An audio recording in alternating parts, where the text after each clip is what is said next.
اب بلا تاخیر جناب میں دعوت سخن دیتا ہوں جناب مولانا محمد اسد ہاشمی صاحب جو میلاد کے حوالہ سے بھی آقا علیہ الصلوۃ والسلام کی ولادت بعد شہادت کا جو مقصد ہے اور احسان و ثواب کے حوالے سے بھی جناب الحمدللہ صدق والصفاء والوفاء اما بعد فقد قال اللہ تبارک و تعالی فی القرآن المجید والبرہان الرشید وَقَضَىٰ رَبُّكَ أَلَّا تَعْبُدُوا إِلَّا إِيَّاهُ وَبِالْوَالِدَيْنِ إِحْسَانًا قال اللہ تبارک و تعالی فی مقام آخر وَلَسَوْفَ يُؤْتِيكَ رَبُّكَ فَتَرْضَىٰ ببرکت ان اللہ وملائکتہ یصلون علی النبی یا ایہا الذین آمنوا صلوا علیہ وسلموا تسلیما۔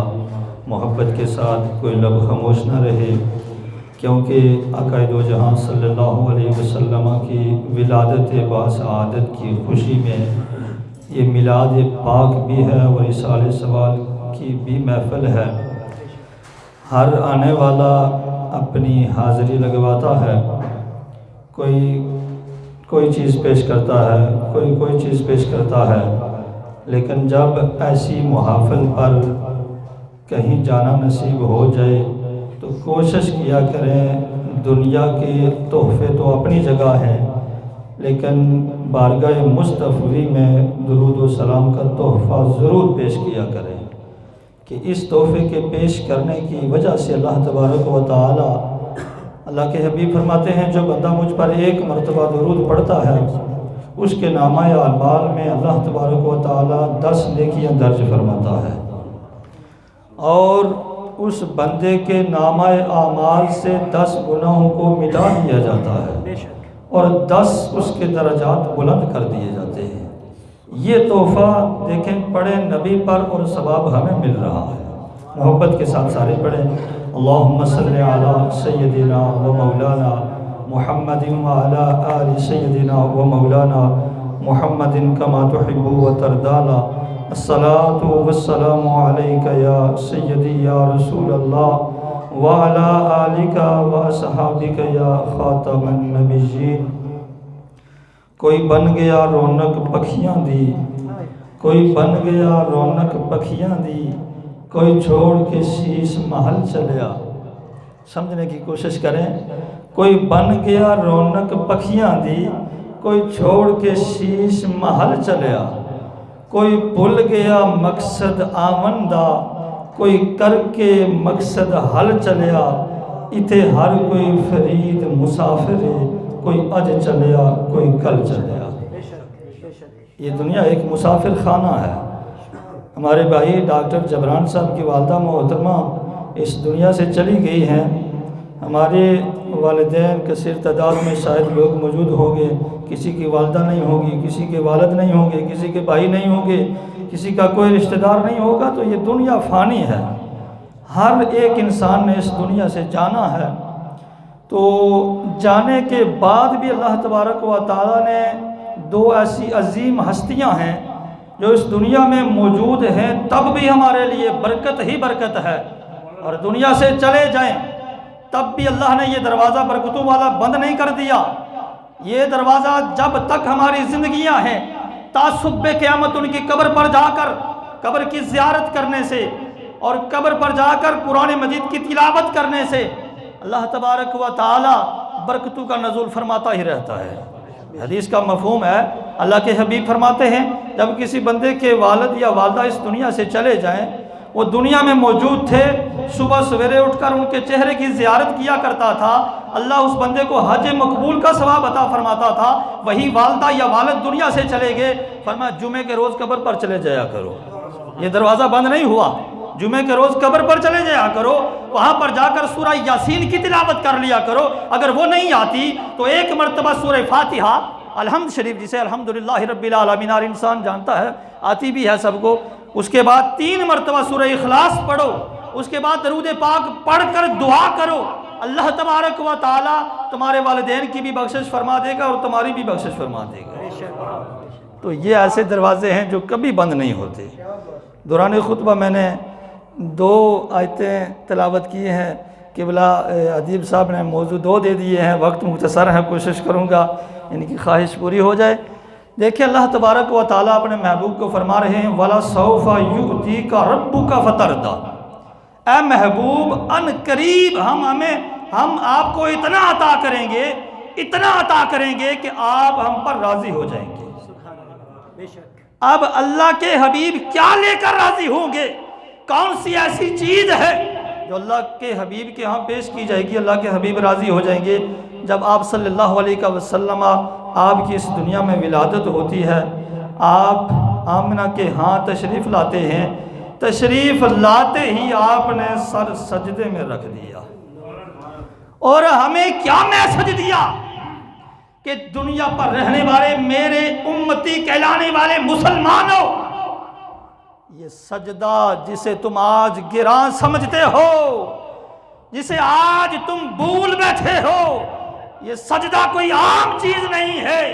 میں نے یہ ثابت کر دیا ہے کہ میری آج ہی آمد ہوئی ہے، میں پاک پیدا ہوا ہوں، طیب پیدا ہوا ہوں، طاہر پیدا ہوا ہوں، سر سجدے میں رکھ کر یہ میسج دینا چاہتا ہوں کہ قیامت تک یہ جو سجدہ ہے یہ کبھی بھی تمہیں معاف نہیں ہو سکتا۔ اس سجدے کو کبھی نہ بولنا۔ جس نماز کو آج ہم بھول بیٹھے ہیں نا، اس سجدے کو اللہ کے حبیب نے آتے ہی سر سجدے میں رکھ کر ہمیں میسج دے دیا کہ اس سجدے سے سر کبھی نہیں اٹھانا، جب بھی کوئی مشکل پڑ جائے سر سجدے میں رکھ کر مجھ سے دعا کرنا، اللہ کہتا ہے میں قبول فرماؤں گا۔ اور آمینہ رضی اللہ تعالی عنہ آپ فرماتی ہے کہ میرے لال کا سر سجدے میں تھا، میں نے کان قریب کر کے سنا کہ سجدے کی حالت میں کیا ورد ہو رہا ہے، تو آواز آ رہی تھی اے پروردگار عالم میری گناہگار امت کی مغفرت فرما دے۔ ربی حبلی امتی، ربی حبلی امتی، فرمایا اے اللہ میری گناہگار امت کی بخشش فرما دے۔ وہ نبی دنیا میں تشریف لائے سر سجدے میں رکھ کر ہمارے لیے دعائیں کر رہے ہیں، ہمارے لیے بخشش کی التجائیں بارگاہ خدا بندی میں سر سجدے میں رکھ کر رہے ہیں، تو آج ہمیں وہ چیز جو آقا دو جہاں صلی اللہ علیہ وسلم کی آنکھوں کی ٹھنڈک ہے اسے ضرور اپنانا پڑے گا۔ میری یہ عادت ہے، میں جس مجمع میں بھی جاتا ہوں اس طرف ذرا زیادہ زور دیتا ہوں کہ یہ فرض ہے، نماز یہ فرض ہے، اسے پڑھنا پڑے گا۔ میں ذرا شارٹ کاٹ الفاظ میں اگلے مشن کی طرف چلتا ہوں۔ قیامت کے دن محشر کا میدان لگا ہوگا، ہر انسان کو اپنی اپنی پڑی ہوگی، نفسا نفسی کا عالم ہوگا، ماں بیٹی سے دور بھاگے گی، بیٹا باپ سے دور بھاگے گا، ہر رشتہ اس دن ساتھ چھوڑ جائے گا۔ آدم علیہ السلام سے لے کر عیسیٰ علیہ السلام تک ہر نبی کو اپنی اپنی پڑی ہوگی۔ لوگ آدم علیہ السلام کی بارگاہ میں پیش ہوں گے، آدم علیہ السلام آج بڑا قہر اور غضب کا دن ہے، آج ہر انسان اپنے گناہوں کی وجہ سے پریشان ہے۔ آدم علیہ السلام ہماری ذرا شفاعت فرما دیجئے نا۔ آدم علیہ السلام آگے سے کہیں گے آج تو مجھے اپنی پڑی ہے، آج کا دن ایسا ہے کہ آج مجھے اپنی فکر ہے۔ المختصر آدم علیہ السلام سے لے کر عیسیٰ علیہ السلام تک ہر نبی کے پاس لوگ جائیں گے، ہر نبی آگے سے یہی کہے گا کہ مجھے آج اپنی فکر ہے۔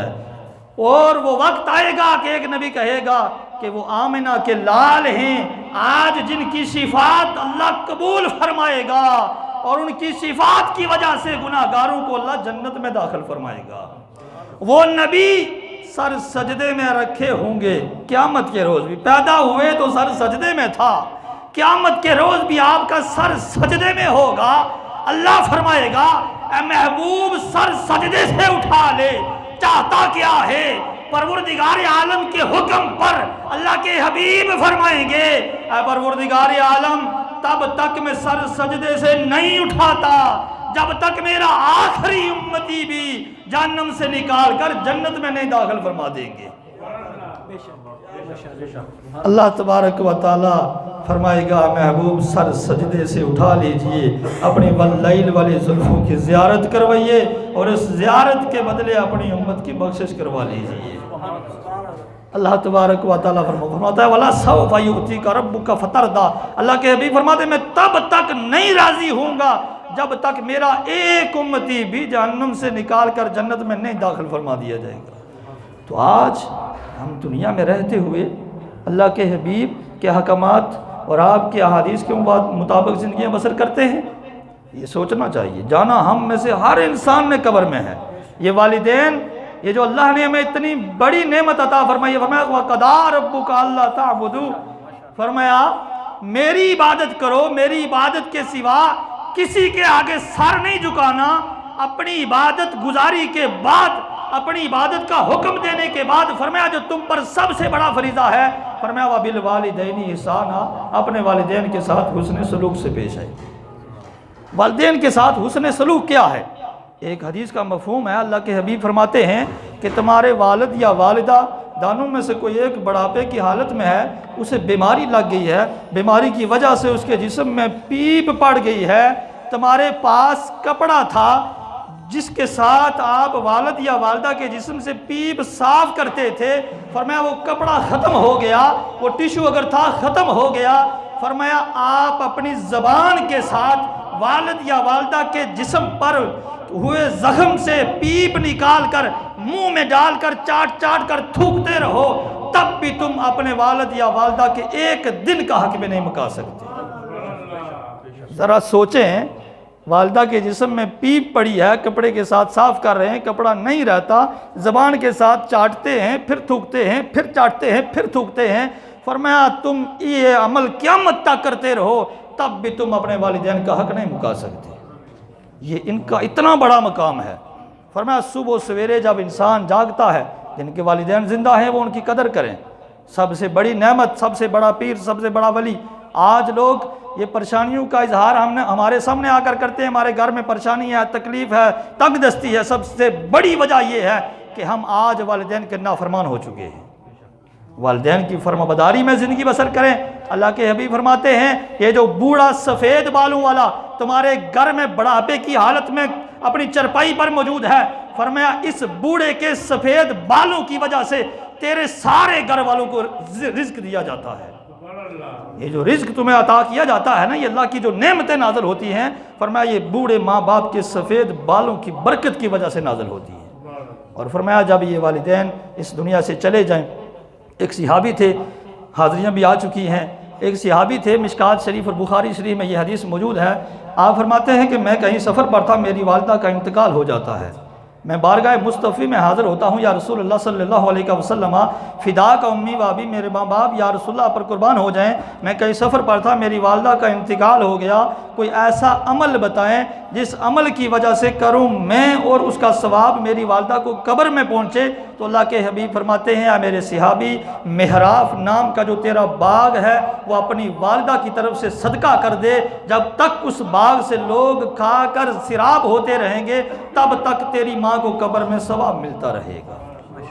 اپنے والدین کے جانے کے بعد ان کے ایصال ثواب کے لیے صدقات خیرات کریں۔ پھر ایک اور صحابی، سعد نام ہے ان کا، یہ بھی مشکات شریف میں حدیث موجود ہے۔ آپ فرماتے ہیں میں اللہ کے حبیب کی بارگاہ میں حاضر ہوا، یا رسول اللہ صلی اللہ علیہ وسلم میری والدہ کا انتقال ہو چکا ہے، کوئی ایسا عمل بتائیں جس کی میں کروں اور اس کا ثواب میری والدہ کو قبر میں پہنچے۔ تو اللہ کے حبیب فرماتے ہیں اے سعد، اپنی والدہ کے نام کا کنواں نکلوا اور اس کنویں کا نام رکھ کر اپنی والدہ کی طرف منسوب کر دے، اور یہ دل میں خیال کر کہ میں نے یہ اپنی والدہ کے ایصال ثواب کے لیے کنواں نکلوایا ہے۔